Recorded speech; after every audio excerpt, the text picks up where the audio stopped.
ஆண்டவராக இயேசு கிறிஸ்துவின் நாமத்தில் என் அன்பின் வாழ்த்துக்கள். இந்த காலை வேளையில் உங்களை சந்திப்பதில் மகிழ்ச்சி அடைகிறேன். இன்றைக்கு நம்முடைய தியானத்திற்காக நாம் தெரிந்து கொள்கிற வேத வசனம் என்னாகமத்தின் புஸ்தகம் 23ஆம் அதிகாரம் 21ஆம் வசனம். அவர் யாக்கோபிலே அக்கிரமத்தை காண்கிறதும் இல்லை, இஸ்ரவேலிலே குற்றம் பார்க்கிறதும் இல்லை. அவர்களுடைய தேவனாகிய கர்த்தர் அவர்களோடே இருக்கிறார். ராஜாவின் ஜெய கம்பீரம் அவர்களுக்குள்ளே இருக்கிறது. அவர் குற்றம் காணாதவர், அவர்களுடனே இருக்கிறார். ராஜாவின் கம்பீரம் அவர்களிடத்தில் இருக்கிறது. ஆம், பிரியமான கர்த்தருடைய ஜனமே, இன்றைக்கு ஆண்டவர் கொடுக்கிற ஒரு வாக்குத்தத்தம், உன் வாழ்க்கையில் இருக்கிற காணப்படுகிற குற்றங்களை அவர் மன்னித்து விட்டால் அதை அவர் திரும்ப காண்பதில்லை. உன் பாவத்தை அவர் உன்னிலிருந்து நீக்கிவிட்டால் மீண்டும் உன் பாவத்தை அவர் எண்ணுவதில்லை.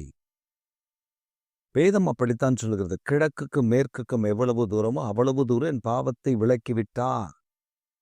அவர் என்னுடைய பாவங்களை அக்கிரமங்களை அவருடைய முதுகுக்கு பின்னாக போட்டுவிட்டார். ஆனபடினால் பிரியமான கர்த்தருடைய ஜனமே, உன் பாவங்களை உன் அக்கிரமங்களை அவர் எண்ணாதிருக்கும்படி நீ அறிக்கை செய்து விட்டுவிட்டால் அதை அவர் நினைவு கூறுவதில்லை. அவர் மன்னித்து விடுகிற ஆண்டவர். அது மாத்திரமல்ல, அவர் அவர்களுடனே இருக்கிறார். அவர்களுக்கு நடுவில் அவருடைய ராஜ கம்பீரம் வெளிப்படுகிறது. அப்படின்னா என்ன? குற்றம் சாட்டப்பட்டவர்கள் குற்றம் நீக்கப்பட்டு விடுதலை பெற்றவர்களாக பலம் வருவதை இந்த வசனம் நமக்கு குறிப்பிட்டு காட்டுகிறது. யாக்கோபு குற்றவாளிதான், இஸ்ரவேல் பாவம் செய்தவன் தான். ஆனால் கர்த்தர் அவர்களை எல்லாம் தம்முடைய விலையேற பெற்ற இரத்தத்தினால மன்னித்து பரிசுத்தப்படுத்தி தேவன் தம்முடைய தயவை அவர்களுக்கு விளங்க பண்ணி தூயாதி தூயருடைய கரம் அவர்களுக்கு நடுவில் வெளிப்பட்டு தம்முடைய சித்தத்தை வெளிப்படுத்தும்படி விரும்பி அவர்களுக்கு நடுவில் அவர் இருக்கிறார். அவர்களை கோடைகளை போல நடக்கல, திருடர்களைப் போல ஒளிந்து போகல, அவர்களை ராஜ கம்பீரமாய் நடக்க பண்ணுகிறார். இன்றைக்கு உங்களுடைய வாழ்க்கையிலும் அப்படித்தான். உங்கள் பாவங்களை மன்னித்திருக்கிறவர், உங்களுடைய அக்கிரமங்களை நீங்கள் அறிக்கையிட்டு, இயேசுவே உம்முடைய இரத்தத்தினால் என்னை கழுவிவிடும் என்று கேட்டு கண்ணீர் விடுத்து ஜெபித்த ஜெபத்திற்கு ஆண்டவர் பதில் கொடுத்திருக்கிறார். ஆதலால் தான் அவர் உங்கள் நடுவில் இருக்கிறார். அவர் உங்கள் நடுவில் இருப்பது மாத்திர அல்ல, உங்களை ஜெய கம்பீரமாய் நடக்க பண்ணுகிறவர், ஜெய கம்பீரமாய் ராஜாக்களை போல நடக்க பண்ணுகிறவர். இந்த காலவெளியில ஒன்றை நாம் புரிந்து கொள்ள வேண்டும். பாவத்துல பிடிக்கப்பட்ட ஒரு ஸ்திரீ இயேசுவின் இடத்துல கொண்டு வரப்பட்டாள். அவள் பாவத்தில் அக்கிரமத்தில் பிடிக்கப்பட்டால் அவள் இயேசுவின் இடத்துல கொண்டு வரப்பட்ட பொழுது இயேசு அவளை பாவியாக தீர்க்கவில்லை. அவள் காப்பாற்றப்பட்டாள். அதற்கு பின்பு அவள் அதே பட்டணத்தில் அவள் வலம் வருகிறதை காண முடிந்தது. இயேசு எங்கெல்லாம் போகிறார் அங்கெல்லாம் அவள் பின்தொடர்ந்து இயேசுவை பின்தொடர்ந்து வந்து அவருடைய உபதேசங்களை நிலைத்திருக்க கர்த்தர் பண்ணினார். அவள் இதுவரை விபச்சாரி, பாவம் செய்கிறவள் என்று நினைத்த ஜனங்களுக்கு நடுவில் அவள் ஜெயமாய் ராஜாக்களைப் போல கம்பீரமாய் நடக்க பண்ணுவதற்கு காரணம் அவருடைய பாவங்களை மன்னித்து விட்டார். பிசாசு பாவத்தை சொல்லி குற்றப்படுத்துவான், தீமையை சொல்லி குற்றப்படுத்துவான், அக்கிரமத்தை சொல்லி குற்றப்படுத்துவான். ஆனால் தேவனோ அவைகளை நினையாதிருக்கிற ஆண்டவர். சில பாவம் செய்துவிட்டு மனம் திரும்பாத பொழுது ஆண்டவர் அவர்களை ஒன்றும் செய்துவிட முடியாது. அவர் மன்னிப்பு கேட்டு மனம் திரும்பி, இயேசுவே உங்கள் இரத்தத்தினால் என் பாவங்களுக்காக மரித்து 3ஆம் நாள் உயிரோடு கூட எழுப்பின் உங்கள் இரத்தத்தினால் என் பாவங்களை மன்னித்து விடும் என்று நீங்கள் கேட்கும் பொழுது உங்களுடைய பாவங்களை அக்கிரமங்களை மன்னிக்க அவர் உண்மையுள்ளவர். ஆனால் அதே சமயத்தில் பாவம் செய்து கொண்டே இருப்பீர்களே, ஆனால் அவர் உங்கள் நடுவில் இருக்க முடியாது, வாசம் பண்ண முடியாது, அவர் விலகி விடுவார். ஆண்டவர் தான் என்னோடு கூட இருப்பார் என்று சொல்லி சிலர் நான் பார்த்துருக்கிறேன். சிலர் சொல்லியிருக்காங்க, பாஸ்டர் என் வீட்டுக்காரர் குடிக்கிறார், அவர் குடிக்கக்கூடாதுன்னு ஜெபம் பண்ணுங்க. சரி சிஸ்டர், நம்ம ஜெபம் பண்ணுவோம், ஆண்டவர் அவரை மாற்றி விடுவார்.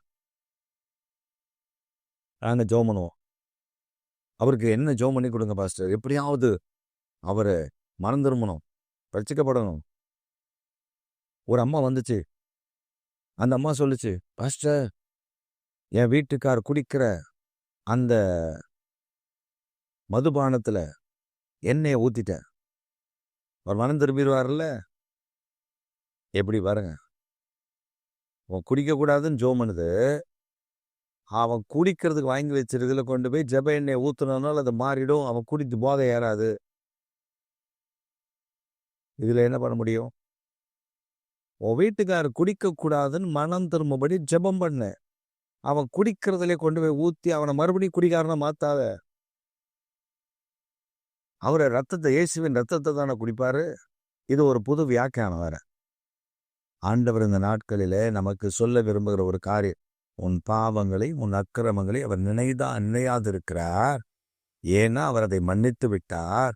அவர் உன் நடுவில் அவர் உலாவுகிறார், இருக்கிறார்.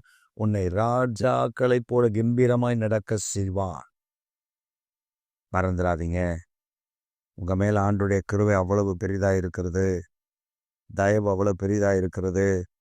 அவருடைய பிரசன்னம் அவ்வளவு மேன்மையா இருக்கிறது. சேனைகள் தேவனாகி கர்த்தர் அவ்வளவு உன்னதமான தேவனாய் இருக்கிறார். உன்னதமான தேவனாய் இருக்கிறார். ஒரு மனிதன் தன் பட்டணத்துல திருடனா இருந்தான். ஆனால் அந்த மனிதன் ஒரு காலகட்டத்தில் மனம் திரும்பி விட்டான். இயேசுவை சொந்த இரட்சகராக அறிந்து கொண்டான். அவனை பார்த்தாலே அந்த ஊர்ல சொல்வாங்க, பாத்திரத்துல எடுத்து பத்திரமா வைங்க, திருடன் வரான் அப்படின்னு சொல்லி அவனை பார்த்து அவன் கண்ணதிலே சொல்லுவாங்க, அந்த பித்தளை பாத்திரம்லாம் பத்திரம், இந்த போறான் பாரு, இவன் கண்ணில் பட்டுச்சுன்னா அவ்வளோதான், எப்படியாவது தூக்கிட்டு போயிடுவான். தண்ணி பிடிக்க அந்த கிணத்தண்டியில் பம்பு செட்டுக்கு அடியெல்லாம் வச்சுருப்பாங்க பாத்திரத்தை. அதை பார்த்து அந்த மக்கள் சொல்லுவாங்க, ஐயோ வரான், மறைச்சி வைங்க, வெளியில் கொண்டு போயிடறான், பிளாஸ்டிக் குடத்துலையாவது கொண்டு வந்து அதில் ஊற்றுங்க. அவ்வளவு திருட. ஆனால் ஒரு காலகட்டத்தில் அவன் ரட்சிக்கப்பட்டுட்டான். அந்த ரட்சிக்கப்பட்ட அந்த மனிதன் ஆண்டவருடைய பிள்ளையாய் உண்மையாய் அவனுடைய அக்கிரமங்கள் தீமைகள் எல்லாம் கர்த்தர் மன்னித்து விட்டான். நல்ல ஜெபிக்கிற ஒரு தேவனுடைய பிள்ளையா மாறிட்டான். அந்த மனிதன் அந்த ஊர்ல ஜனங்களுக்காக, வியாதி உள்ளவர்களுக்காக, பலவீனம் அவர்களுக்காக ஜெபிக்க ஆரம்பித்தான். அந்த ஊர்ல அவனுடைய பெயர் நற்பெயராய் மாறினது. அக்கிரமம் நிறைந்த அந்த பெயர் நற்பெயராய் மாறிவிட்டது. இந்த நற்பெயர் அப்படி மாறி ஒரு பெரிய அளவில் வந்த பொழுது, எந்த வீட்டார், எந்த குடும்பத்தார், எந்த ஜனங்கள் அவர் வரும்பொழுது பாத்திரத்தை எடுத்து மறைத்து என்று சொன்னார்களோ அதே வீட்டார், ஐயா எங்க வீட்டில் வந்து ஜெபம் பண்ணிட்டு போங்க, அவர்களுடைய சொத்துக்கள் வாங்கும்பொழுது பத்திரங்களை கொண்டு வந்து அவருடைய கரத்தில் கொடுத்து ஆசீர்வதித்து கொடுங்கள் என்று கேட்டார்கள்.